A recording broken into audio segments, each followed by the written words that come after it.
Thanks, Coach, for the time. So you have most of the team here during the summer. What's changing now that, they're in practice as official? What's different? Really not that much different other than we just had more time. So, we're doing a lot of the same stuff. We're just doing it for longer stretches. And, we kind of had the basics of, like, say, the offense in, and now we're starting to expand that and put more things in just because we have more time. So we kind of worked on the fundamentals of the offense, defense throughout the summer and fall, and now we're starting to kind of grow that.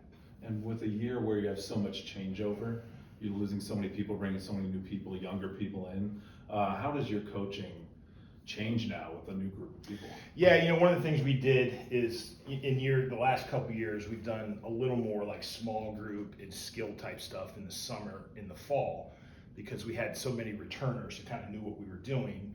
But we did a lot more team stuff this summer just to get everybody a little further ahead than maybe we would be had we kept with the same old formula. And then conditioning for the freshmen. You bring in a lot of new people. Your offense is very up-tempo. Is that kind of a shock for maybe some freshmen? Or I think that's the biggest adjustment. Even for Chance and Asia Petty, who transferred in from other universities, what we do and how we do is completely different. And so that I don't want to speak for them, but I would tell you that's probably one of the biggest adjustments that all the newcomers are going through.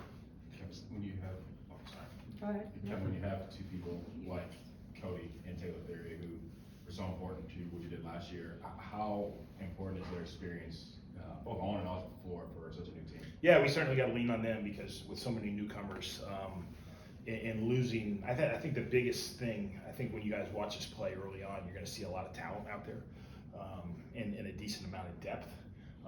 But with so many newcomers, it's just when are we going to kind of get that chemistry and everybody going to feel comfortable doing what we do, number one. Probably even more important than that, you lose somebody like J.C. Sheldon, who's one of the best leaders we've had here in a long time. How do you replace that? And that's where you got to, Taylor, Madison, Cody, they've got to step up and provide some leadership.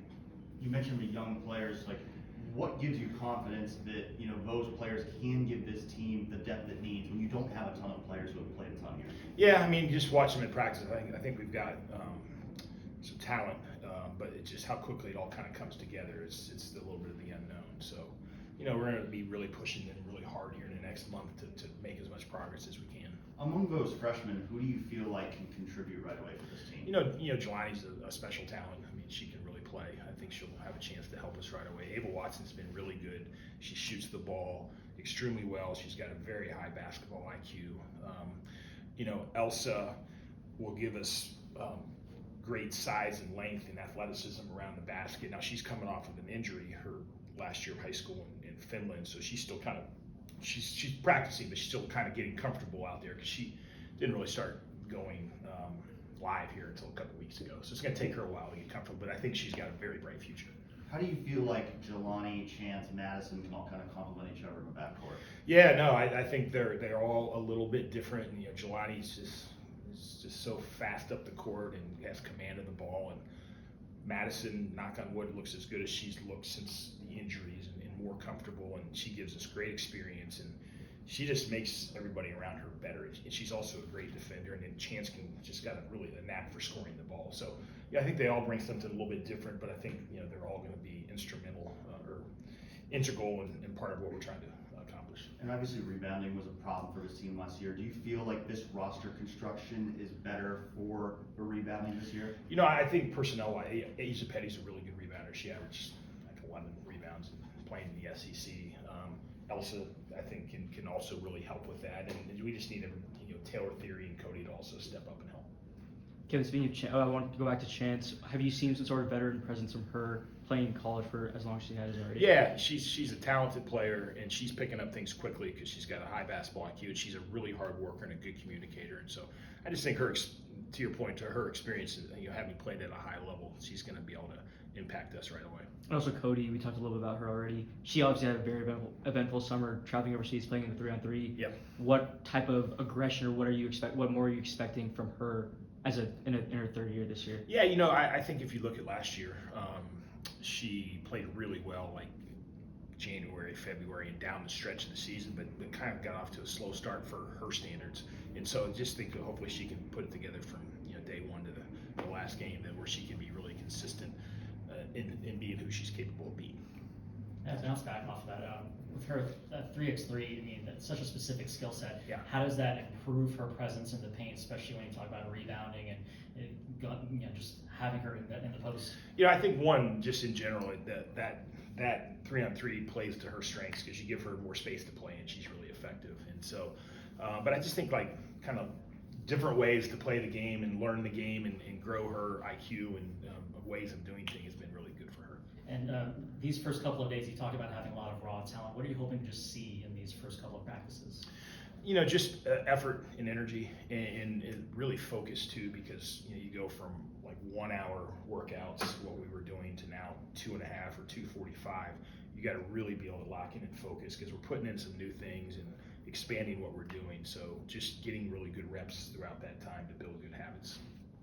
Going back to Jelani, her and Kennedy, obviously sisters, how do you see those two complement each other on the court? Yeah, I mean, Kennedy's had a good fall so far, and she's a talented player, and she redshirted last year, so we're excited to get her out there. And they're both very talented, and Jelani's probably a little bit better in the open court with the ball in her hands, and Kennedy's probably a little bit better off the court or off the ball, catching, shooting, making plays. But both really good players. And obviously Kennedy transferred in here, Jelani committed here. I mean, how much of an impact do both of those have on recruiting the separate ones?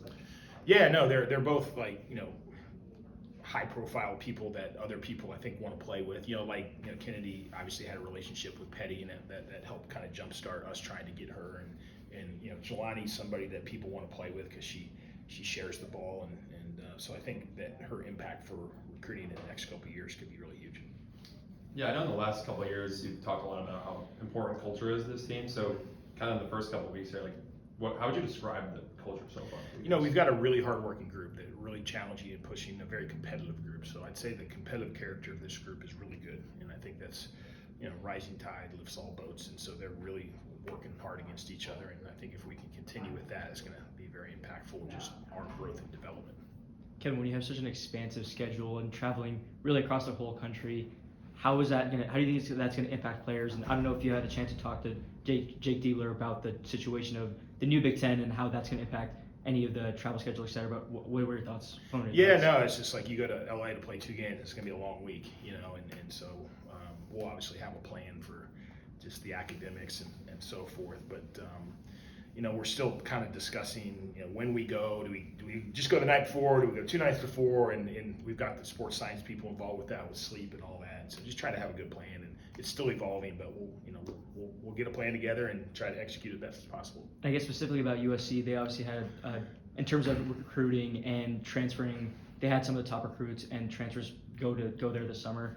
How do you feel about playing them, especially in the Galen Center? No, they're both USC and UCLA are 2 of the most talented teams in the country, let alone our conference. So those are going to be challenging games. But we're happy to have them in a conference. It's only going to make us. I already felt like we had the best conference in women's basketball, but we clearly do at this point. And so I think that'll help everybody. And I think kids are going to want to play in this league. Kevin, when you've obviously been excited to get Jelani in the program for a while now. When you have somebody like that with such a, in terms of the ranking and so much high expectations, how do you feel like she's handled that? And then how do you as a coach handle that while also trying to bring her along and not put too much on her? Yeah, no, she's handled it great. She's a very, very humble kid and a great kid. She's been just awesome to have here, the short time we've had her. But I think she'll handle it fine just because she comes from a great family. She's got great parents, and we'll push her and coach her like we would everybody else. And that's one person I'm not worried about, like just the outside noise. She just doesn't pay attention to it too much. Last I checked, we had 14 players on the roster. Are you planning on adding a 15th player to the roster? No, we got too many as it is. No. It's we got 14, and that's as many as we've had in a long time. So, no, we're not adding anybody else this year. Kevin, sorry. Thinking Rebecca's been here the last 3 years, and she leaves. She was a huge part of your 5 out because she could stretch the defense. She could stand out there, hit a 3. Now with Asian there, you have Ebony behind her. How does that change your offensive game plan? Not just rebounding, but how you move the ball. Yeah, it'll be similar, but we'll make some tweaks with it, and also may do some things to throw the ball around the basket a little more because Rebecca was so good on the perimeter. So most of what we did with her was perimeter based, and Asia and Elsa both are good around the basket. So we'll probably do most of the same stuff, but tweak it here and there. There's still a month before the regular season, but I guess you have sort of an idea of the identity of the team, or maybe a biggest strength so far? I think we'll look similar in terms of the pace that we want to play with. We're going to continue to press, and so I think that just the identity of the team will be similar to what you guys have seen in past years. Kevin, what is the health status of the team? Will Madison still? How was her overall recovery? Yeah, she's doing great. She's doing really good. The only person that's not practicing for right now is Ella Hobbs, our freshman, who she sustained an injury in her senior year of high school, and so she's still a ways from being able to do that. Everybody else is out there though. So I want to open it up to Zoom here for a second. Get some couple questions in here. Go ahead when you're ready. Hi Kevin. You mentioned the team building at the beginning. Can you go a little in depth on what that team building kind of looked like? Yeah, no, we just try to get them to spend some time together off the court more than anything, and really I met with a couple of the upperclassmen a week ago, and they've got some ideas, some things like they're going to go to a haunted house and some stuff like that, and then when we've had some recruits here, and we did some stuff with that where the whole team was together, and I've kind of like left it up to them and just let them know like, hey, whatever help you need from us, we can do it. And Kennedy obviously had that full season on the bench, getting to watch the team. How much does that kind of help her just transition into playing for you guys? Yeah, no, I mean, she got to practice last year and watch us just to get the better feel for kind of who we are and what we do and how we do it. And so I think that's been beneficial for her. And, she's had a good summer and fall so far. Thank you. You got it. Yeah, go ahead. Kevin, when you talk about having such a new group, does that, obviously you still have some leaders from last year, but does having a new group help put last year behind you, or you feel like having leaders kind of emphasizes kind of the urgency for this year? Yeah, like every year is such a new journey, but it certainly feels much different, like, because we had like some people that were here a long time, and so it certainly feels different, but like I said, the energy of the group is good, and I think everybody's ready to go, and so I think everybody knows this is a new season, and we gotta kind of evolve and make our way, and we'll do it. Do you have an idea of like how many players you want to have in the rotation, or how many you think you can have? Not yet. I think that we'll have to get a little closer to games to kind of figure that out, see who continues to get better, and because I think some of the newcomers are going to make progress some quicker than other, and so we'll see. You touched upon it talking about USC and UCLA. What's your general impression of what the Big Ten will look like in terms of competition? Obviously, kind of a post-Caitlin Clark era, but both know this league has never lacked for talent. No, I mean, I think those are the two most talented teams, and so I think they'll be really, really good. But there's a lot of teams that are going to be good. Indiana's going to be good. I think Iowa's still going to be really good. Maryland did a really nice job in the offseason. So Oregon did a great job in the offseason. So it'll be very challenging. Does starting Big Ten play so early this year change kind of maybe the pace of what you want to get used to your rotation, or so maybe how you experience? No, I mean, I think once the season, I mean, not that we're going to peak in November, but we'll be ready to go. And Big Ten starts in December. I mean, is what it is. I do think we'll probably be better later than early, just with the newcomers. But. Everybody good? Great, thank you.